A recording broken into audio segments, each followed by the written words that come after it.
Because I want to, for a moment, look at it and redraw my fifth question. Is Bihar ready for change? Therefore, that's the, Sujata, let's go to the national parties and then come to the regional parties first. Sujata Paul, is Bihar ready for change is a question that is being asked. That effectively, what the alliance that you present is seen by many as old wine in new bottle. Yes, you've got a Tejashwi Yadav, but he's the son of Lalu Prasad. He comes with the baggage of the RJD. The Congress itself is seen as organizationally weak. It also carries a lot of baggage from the past. Do you concede that you don't offer change in the truest sense? When your leader, for example, in this case, Tejashwi, speaks of providing a job per household, that will involve 2.7 crore jobs. The government cannot provide that. There are only 20 lakh jobs in government today. So you're not providing substantive change. How does the opposition today represent change, even if there is anti-incumbency against the current government? Clearly, when we talk about unemployment, we have a clear vision as to how we are going to give jobs. And we're not only talking about government jobs. If you remember, in the 2024 Lok Sabha manifesto, we had said that private companies will also be told to make sure that they get interns from the youth to tackle this very huge problem, which is created by the BJP. Now, the fact is that this time it's a double-engine sarkar, but are they going to be able to give jobs to people? No, clearly not, because there have been paper leaks. We have seen it. They have not been able to fill the vacant posts in the government.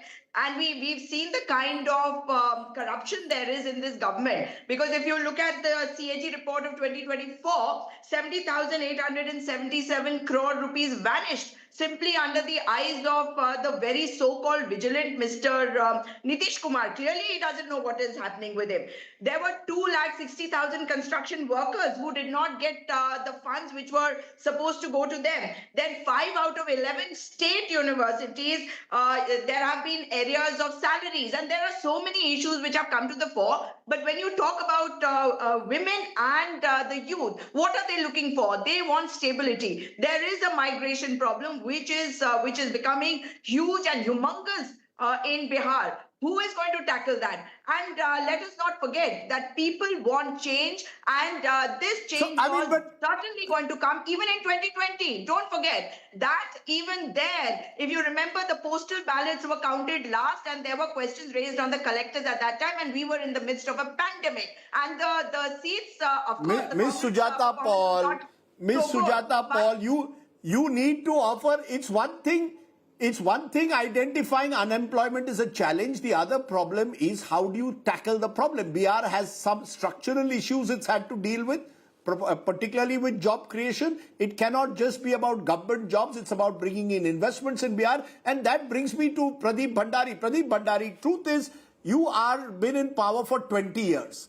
In 20 years, let's be clear, yes, Nitish Kumar has had significant achievements, no doubt about it. You look at the quality of roads, they've improved. I know the opposition will look at the bridge collapses, but overall, anyone who travels to Bihar has seen a better infrastructure than compared to what it was 20 years ago. Law and order, particularly in his first term, was significantly improved from the Lalu years, but you haven't been able to address the real aspirations, especially of the youth.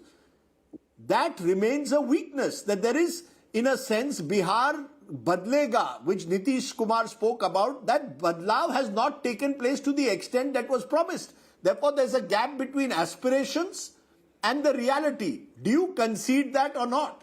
Does the NDA alliance concede that after 20 years in power, you have not been able to change Bihar's face completely?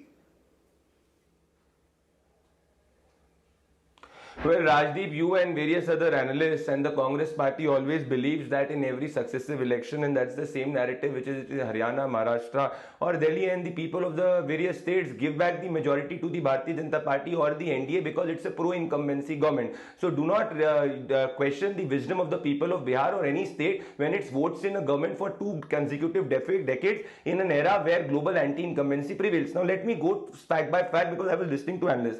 Bihar at this moment is one of the top 5 5 growth rates across the country. It is growing at 14% growth rate. For the first time in the history of Bihar, the manufacturing growth rate has surpassed the agriculture growth rate. The budget of Bihar has grown by 10x. The Bihar has lifted maximum people out of poverty. This is not what I am saying. The RBI also says that, and various other reports also says it. Bihar has more than 3,762 registered startups, and not even 1% of those startups have closed. The 10,000 rupees deposited in 1.20 crore women of Bihar, the very next day majority of the women have started local self-employment opportunities. The women of Bihar are swavlambi at this moment. Travel in Bihar to know it. Now the Congress party is giving us lectures. Let us look at the Congress party's model from where the state where they belong, which is Karnataka. Youth on street, bus fare hike by 14%, metro fare hike by 15%, milk prices hike by 3%, diesel prices hike by 11%, water rates hike by 30%. Bangalore has become a place where only potholes are there. So the Congress will only promise. It's the NDA which delivers. But the growth rate of Karnataka... Mr. Prashant 1 minute. Could not even have the courage. Allow me, please. 1 minute. Pradeep Bhandari, the moment you cannot compare Karnataka and Bihar now.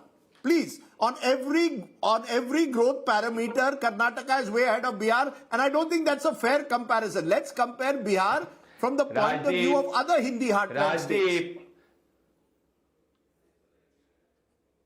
Rajdeep, I am talking about what Congress claimed in Karnataka and what they delivered. They promised low inflation. Congress has hiked every price related to daily essentials. Youth on Karnataka are on streets. Even India Today covered that story. So the Congress party will always make claim. The only thing which the Congress and the RJD can promise is Jungle Raj 2.0. We've seen how they've given ticket to Shahabuddin's son. Now let me come to Jan Swaraj. Allow me, because there are multiple opposition candidates. Jan Swaraj is saying... You have given tickets to Anand Mohan's son. No, you see, let me tell you, every party has given the sons of Bahubali. You have given the son ticket to Anand Mohan Singh's son.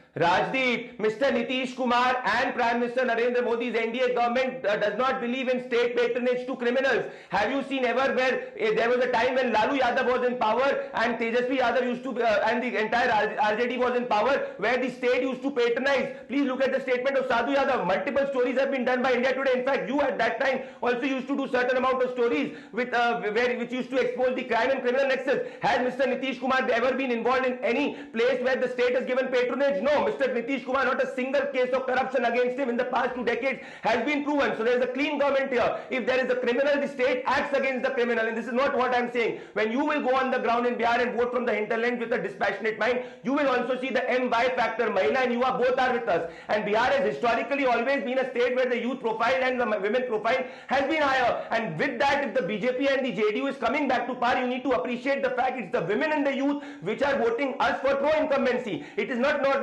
caste arithmetic that a alliance can come back to power for the last 2 consecutive decades. And also, just 10 seconds, I challenge the Congress spokesperson.